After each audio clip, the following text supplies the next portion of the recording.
अभी तो ये अंगड़ाई है, आगे और लड़ाई है, अभी तो ये अंगड़ाई है, आगे और लड़ाई है। भारत माता की जय। जिला प्रशासन होश में आओ, जिला प्रशासन होश में आओ, जिला प्रशासन होश में आओ, जिला प्रशासन होश में आओ। वंदे मातरम, वंदे मातरम। हमारा उद्देश्य सीधा है, हमारा भरण पोषण करना जो हो रहा था वो नहीं हो रहा है और हमारी रोजी रोटी वापस मिली, क्योंकि हम थोक व फुटकर पटाखा व्यापारी जो 15 सालों से यहाँ पर भूमि पर जो सुरक्षित है, जितने भी नियम कायदे कानून हैं उनकी नज़र से सबसे सुरक्षित ये भूमि पर हम पटाखा व्यापार कर रहे हैं। आज हमारा लाइसेंस रिन्यूअल नहीं हो रहा है। उनके ये कारण बताए जा रहे हैं कि टीएनसीपी की रिपोर्ट नहीं है, जबकि ऐसा कोई है नहीं। अगर ऐसा है तो शहर में घनी बस्तियों में पटाखा बाजार या मुक्तिधाम के सामने या सिल्वर टाइगर्स के बीचों बीच डबल मंजिल पर नियम का उल्लंघन करते हुए क्यों पटाखा की दुकानें खुली हुई हैं, क्यों नहीं कलेक्टर महोदय उन पर कार्रवाई कर रहे हैं। हमारा यही कहना है, क्योंकि हमें ये बताया जा रहा है कि आपका रिन्यूअल इसलिए नहीं हो रहा है कि पटाखा बाजार के सामने पेट्रोल पंप आ रहा है, क्योंकि पेट्रोल पंप पटाखा बाजार के होते ही बाद में आया है। उसको मात्र 4 साल हुए हैं और जबकि वो पेट्रोल पंप हमें सरकारी सूत्रों की जानकारी मिली है कि कंडीशनल एनओसी पर वो पेट्रोल पंप दिया गया है, जबकि शायद उनकी एनओसी भी ख़त्म हो रही है, तो उनकी आड़ में हमारे लाइसेंस रिन्यूअल नहीं हो रहे हैं। और हमें पूर्व कलेक्टर महोदय जो इससे पहले कलेक्टर थे अभी प्रसाद जी ने ये बोल के हमारे लाइसेंस निलंबित किए थे कि आपकी दुकानें टीन शेड पर हैं, आप पक्की बनवाइए, यथास्थिति में आपको लाइसेंस दिए जाएंगे।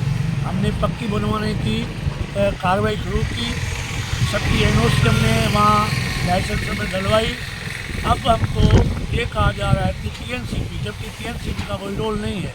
अगर रोल है तो हमारे ऊपर ही क्यों है? जो अन्य व्यापारी हैं, पटाखा व्यापारी जो भी व्यापार कर रहे हैं, खुलेआम नियमों का उल्लंघन कर रहे हैं, उन पर क्यों नहीं लागू हो रही है?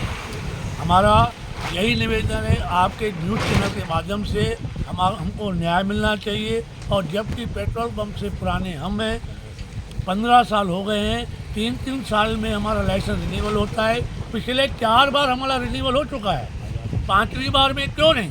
इसलिए हमारे कलेक्टर महोदय से यही निवेदन है, आप छोटे अधिकारियों को छोड़कर ये बीड़ा अपने हाथ में लें, आप खुद आकर इनका अवलोकन करें, जो सही है उनको आप न्याय पक्ष में हमें लाइसेंस रिन्यूअल करके और हमें यहाँ व्यापार करने का पूर्ण रूप से मौका दें। और हमारा एक निवेदन ये है कि अब हमारी दिवाली में मात्र अगर देखा जाए तो 20 से 25 दिन पड़ा हुआ है।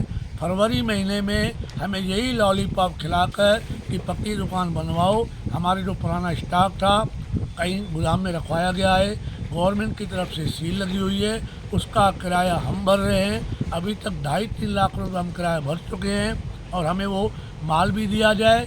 टीन शेड की दुकानें बनी हुई है, अभी यथास्थिति में हमको तत्काल वो माल रिलीज़ करके और व्यापार करने के लिए 1 महीने के लिए लाइसेंस दिया जाए और यहीं पर हमको स्थायी लाइसेंस जारी किए जाएं, क्योंकि सुरक्षा दृष्टि से पूरी कटनी में सबसे सुरक्षित यही स्थान है। अगर ये हमारे साथ अन्याय हो रहा है तो हम आगे चक्का जाम भी करेंगे, बाजार बंद भी करवाएंगे और सोशल मीडिया ट्विटर पर हम आगे जैसे भी हमको सुविधा होगी आगे जाएंगे। हम सरकार का पूर्ण रूप से विरोध करेंगे। आपका शुभ नाम? हमारा नाम राजेश मनोरामानी। पूरे थोक व फुटकर व्यापारी गणों के साथ मैं ये आपको बोल रहा हूँ कि हमारे साथ न्याय होना चाहिए। आपके न्यूज़ माध्यम से भी हम ये रिक्वेस्ट करेंगे कि आप लोकतंत्र है, लोकतंत्र से हमारा सहयोग करें। पूर्ण रूप से हम आपकी सहयोग की अपेक्षा करते हैं।